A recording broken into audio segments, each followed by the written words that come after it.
आज मैं बहुत खुश थी। इतने दिनों के बाद हमें दोबारा खुशखबरी सुनने को मिली थी। भाभी के घर नया मेहमान आने वाला था। मैं और मदीहा बहुत खुश थी। अम्मा अब्बा के बाद भाई और भाभी हमारा सब कुछ थे। अगर वो ना होते तो हमें माँ बाप की तरह पाल पोस कर कौन बड़ा करता।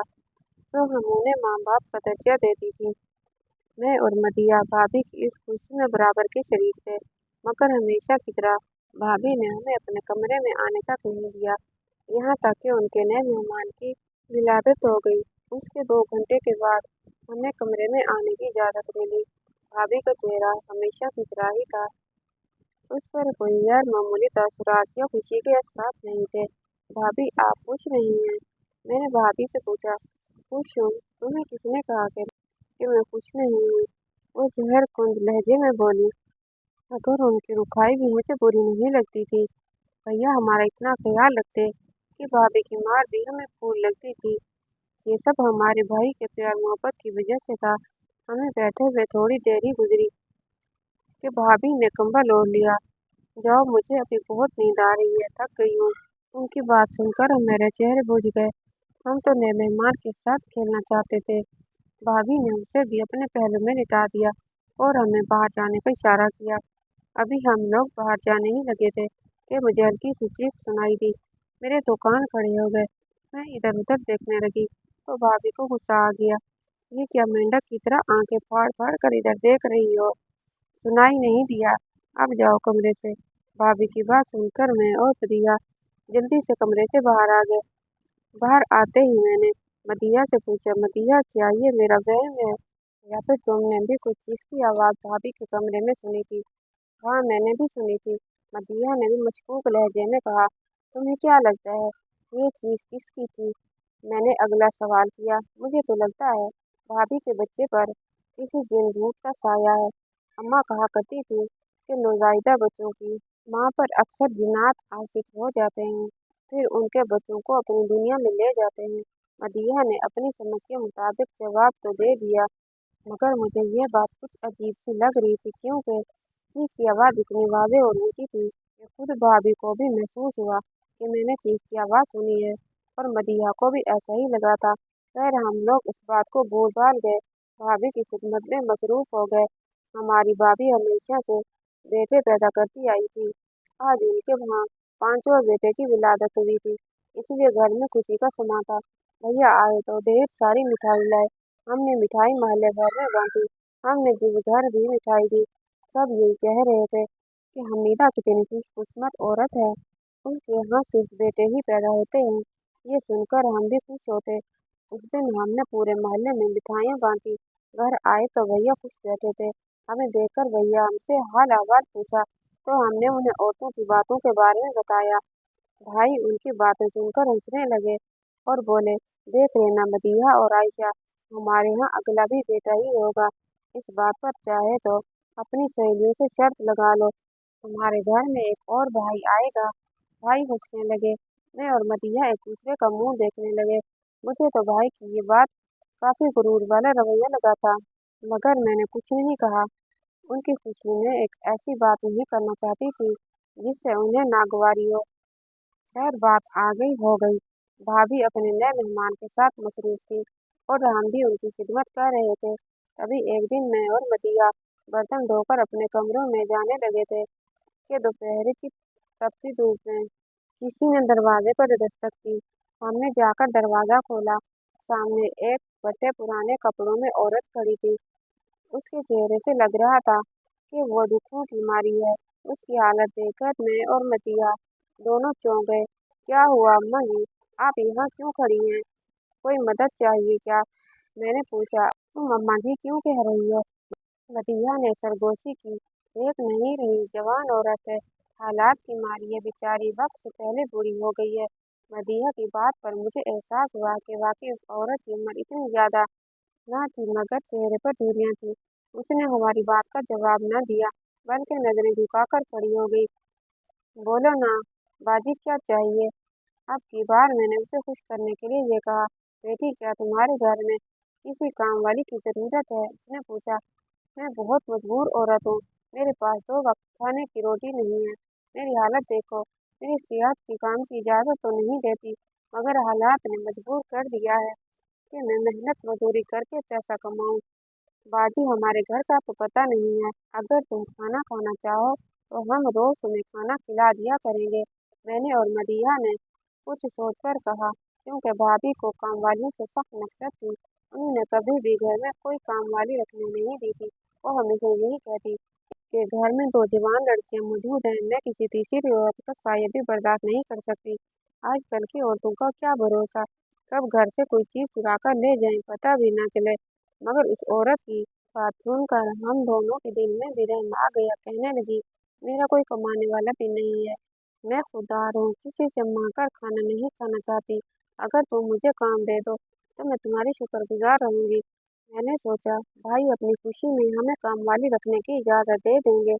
सो मैंने उस औरत से कह दिया, तुम कल आ जाना, हम तुम्हें काम पर रखेंगे।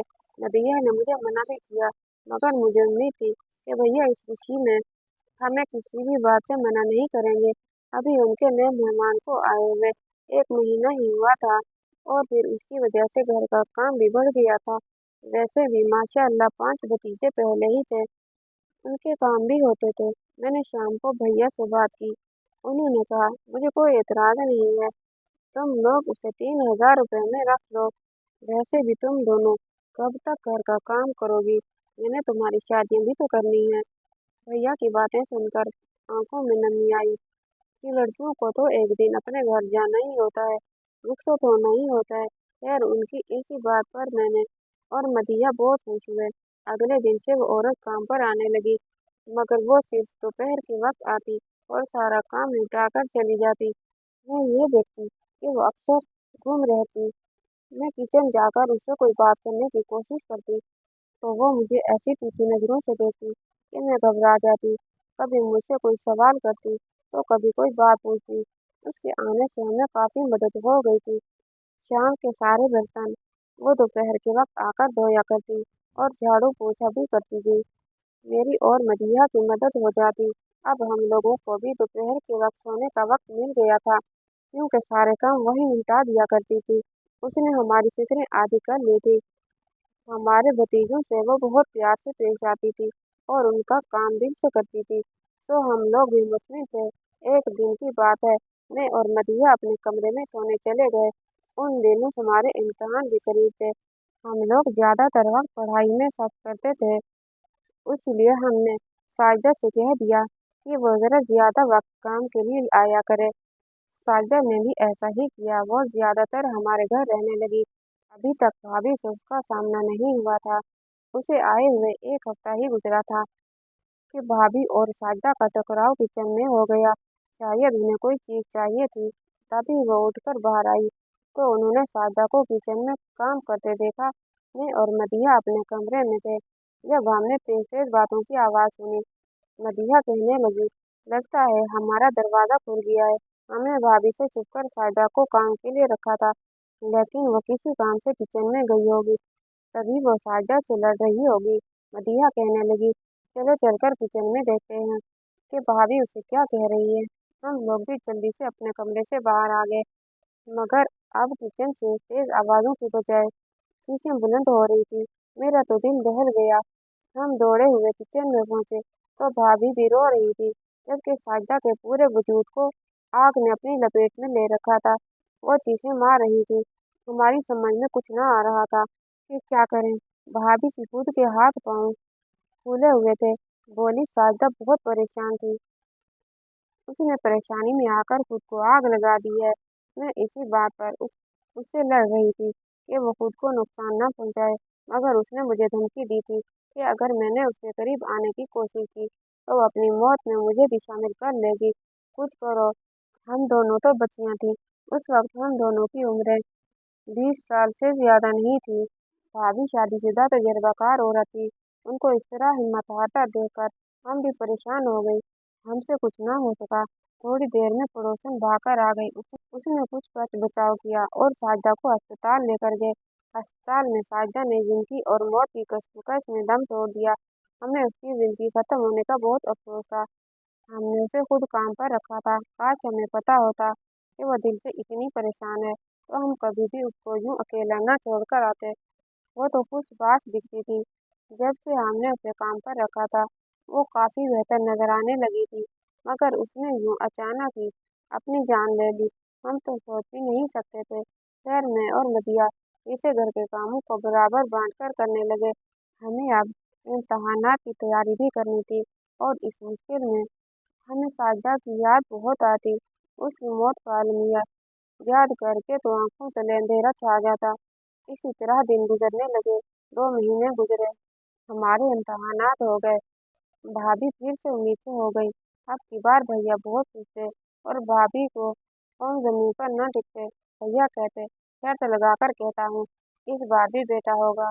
मैं और मदीहा दिल से चाहते कि भाभी के यहाँ लड़की पैदा हो, मगर भाभी और भैया दोनों को ही लड़कियों से सख्त नफरत थी। वो हमेशा से भी ऐसी बातें करते थे जिससे हमारा दिल दुखता, लेकिन खाने पीने की कोई कमी ना थी और हमारे लिए यही गनीमत था, इसलिए हम खुश रहती। मेरी तो दिल से चाह थी कि भाभी के यहाँ भी कोई लड़की पैदा हो, ताकि उनके दिल में नरमी आए और वो हमसे सख्ती वाला रवैया करना छोड़ दें। मगर अल्लाह ताला को कुछ और ही मंजूर था। भाभी ने 6 महीने हम दोनों को खबर सुना दी कि उनके यहाँ इस बार भी बेटा ही पैदा होगा। मेरा तो दिल बुझ कर रह गया। मेरे भतीजे पहले ही बहुत शरारती थे और खाना भी खूब खाते। हम दोनों उनकी रोटियां बना बना कर थक जाती, मगर उनके पेट न भरते। फिर खुदा खुदा करके वो दिन भी आ गया जब भाभी के घर छोटे मेहमान की पैदाइश होना थी। मैं और मदिया सुबह से काम में मसरूफ थे। आज शाजिया ताई ने भी आना था। भाभी के यहाँ जब भी कोई खुशखबरी होती, शाजिया ताई 1-2 महीने पहले ही चक्कर लगाना शुरू कर देती और फिर विलादत वाले दिन 10,000 रुपये का तोहफा और कपड़े वगैरह लेकर जाती। भाभी भी उसे अपने लिए खुशकिस्मत समझती थी। शाजिया ताई के साथ उसकी एक छोटी मावन लड़की भी होती। वो लड़की भी हमारी उम्र की थी। उसने कभी भी हमसे बात नहीं की थी, मगर वो हमेशा शाजिया ताई के साथ आती। वो हमें देखकर मुस्कुरा देती। हमारे लिए यही काफी था। हमारा और उसका दोस्ती का रिश्ता यहीं तक महदूद था। लेकिन अब की बार शाजिया ताई आई तो उसके साथ वो लड़की मौजूद नहीं थी। काफी देर गुजर गई। शाजिया ताई भाभी के साथ बैठी बातें कर रही थी। थोड़ी देर गुजरी कि वो लड़की भी आ गई। हम बाहर शहर में काम ही कर रहे थे, तभी उससे हमारी मुलाकात हो गई। उसका नाम गुलनाज था। हमने उससे सलाम दुआ की। वो काफी दोस्ताना रवैया रखती थी। उसके हाथ में एक बैग था जिसमें कपड़े, तौलिए वगैरह रखे हुए थे। मेरी बात करने पर उसकी हमसे दोस्ती हो गई। तब मेरे जहन में न जाने क्या बात आई। मैंने कहा, तुम अगर मुझे अपनी दोस्त मानती हो तो क्या तुम मेरा एक काम करोगी? गुलनाज सोच में पड़ गई। कहो, देखो तुम वैसे भी देर से आई हो। शाजिया ताई को तो ये मालूम नहीं कि तुम आई भी हो या नहीं। तुम बहाना भी कर सकती हो कि तुम रास्ते में लेट हो गई थी या फिर किसी ने काम से बुलाया था। तुम बेशक आधे घंटे के बाद आ जाना। अगर तुम वापस चली जाओ तो शाजिया ताई के साथ मैं अंदर जाऊंगी। वैसे भी तुमने इतना बड़ा दुपट्टा ओढ़ रखा होता है, शाजिया ताई को क्या मालूम होगा कि मैं हूँ या तुम? मेरी बात सुनकर गुलनाज कानों को हाथ लगाने लगी। नहीं नहीं, मुझे क्या, जीते जी मर जाऊंगी। ऐसा नहीं कर सकती शाजिया ताई, मेरी जान निकाल देंगी। क्यों भाई, हमारी भाभी है, क्या हम उनकी खुशी में शरीक नहीं हो सकते? मैंने कहा, ना बाबा, ऐसी बात मत करो जो नहीं कर सकती। खैर मैंने इसी तरह गुलनाज को मना लिया। वो भारी दिल के साथ वापस चली गई और मैं बैग लेकर कमरे के बाहर खड़ी हो गई। थोड़ी देर के बाद शाजिया दाई ने मुझे आवाज दी, लड़की जल्दी से अंदर आ जाओ और दरवाजा बंद कर ले। शाजिया की बात सुनकर मैं कमरे के अंदर चली गई। हल्की हल्की रोशनी थी। मैंने दरवाजे को कुंडी लगा दी। बैग मेरे हाथ में ही था। हैरत मुझे उस वक्त हुई जब शाजिया दाई भाभी के कमरे से जुड़े कमरे का ताला खोलने लगी। शाजिया दाई के पास भाभी की दी हुई चाबी थी। भाभी आराम से अपने बिस्तर पर लेटी थी। शाजिया दाई ने कमरे का ताला खोला और फिर वो दरवाजा खोलकर दूसरे कमरे में मुझे आने का कहा। भाभी के कमरे के साथ जुड़ा ये और कमरा था जिसका दूसरा दरवाजा बाहर की जानिब खुलता था और ज्यादातर ये दरवाजा बंद होता। शाजिया दाई ने दूसरा कमरा खोला। ये जानकर मुझे सख्त हैरत हुई कि वहां पर एक औरत बिस्तर पर लेटी थी। वो तकलीफ के मरने से गुजर रही थी और उसकी परेशानी उसके चेहरे से दिखती जा सकती थी। शाजिया ताई ने अपना काम शुरू कर दिया। बच्चे की सफाई करने के बाद उसने मुझे चीजें समेटने को कहा। मैं हैरान परेशान उसके साथ काम में लगी हुई थी। खैर बच्चे को अपने हाथ में उठाने के बाद उसे महसूस हुआ जैसे उसके सामने गुलनाद नहीं कोई और खड़ा है। मुझे पहचान कर वो गुस्से से पागल होने लगी। तब मैंने कहा, शादिया दाई गुस्सा क्यों करती हैं? तुम्हारी लड़की बैग छोड़कर चली गई थी, क्या पता उसे कोई काम पड़ गया हो, तुम्हें अपने काम में मुश्किल न हो इसलिए। वह अंदर आ गई। बैग तो मैंने कब से उठा रखा है। मैंने शादिया दाई से कहा, तू बाहर चल। उसने मुझे सख्ती से कहा। भाभी को पता चल गया था, मैं सारी हकीकत जान चुकी हूँ। भाभी मुझे सुर्ख निगाहों से घूरने लगी। खुद को बहुत चालाक समझती है ना, मेरी जासूसी करेगी। भाभी ने बिस्तर से उठकर मेरे कान खींच लिए थे। तुझे शर्म नहीं आई? मेरे बारे में जासूसी करती है। भाभी की बातें सुनकर मैं कांप कर रह गई थी। तो गोया भाई और भाभी दोनों ही इस घिनौने खेल में शामिल थे, क्योंकि भाभी कितने अरसे से ये नाटक कर रही थी कि वो माँ बनने वाली है, जबकि उसके यहाँ ऐसी कोई बात नहीं थी। अफसोस तो मुझे भाई पर था, जिन्होंने उस घिनौने खेल में मेरी भाभी का साथ दिया। भाभी का गुस्सा आसमानों को छू रहा था। अपनी जबान बंद रखना जानती है ना, मैंने साजिदा को किस हाल में पहुंचाया था, वो भी अपना बच्चा लेने वापस आई थी। अब तू इस मौत को याद कर और दोबारा इस बारे में बात करने की जरूरत नहीं। तू मेरी नंद है, इसलिए मैं खामोश हूँ। अगर तेरी जगह कोई और होता, उसे मेरा राज मालूम होता, तो मैं उसे जिंदा दफन कर देती। भाभी की तफाकाना बातें सुनकर मेरा तो दिल वाकई काम कर रह गया। सोच नहीं सकती थी कि भाभी इस कदर शफाक और बेरहम निकलेगी। मैं कमरे से कांपती कांपती बाहर आ गई। मदीहा ने मुझसे पूछा। मैंने उसे भी कुछ न बताया, मगर मैं जानती थी कि भाभी ने जो किया वो गलत। ये हमारा इस्लाम भी कहता है कि औलाद इंसान की वही होती है जिसे खुद माँ अपनी कोख से पैदा करती है।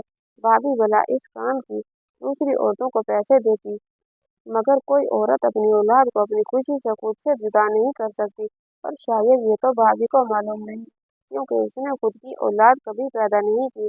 मैं अल्लाह से दुआ कर सकती हूँ कि वो उसे हिदायत दे, क्योंकि मैं जानती हूँ वो जो मर्जी कर ले, अल्लाह के कानून को बदल नहीं सकती, ना किसी और के खून में अपनी मोहब्बत डाल सकती है। कहानी कैसी लगी कमेंट बॉक्स में राय का इज़हार कीजिएगा। वीडियो को लाइक और चैनल को सब्सक्राइब करना मत भूलिएगा। इंशाअल्लाह ताला अगली कहानी के साथ हाजिर होंगे। तब तक के लिए अल्लाह हाफिज़।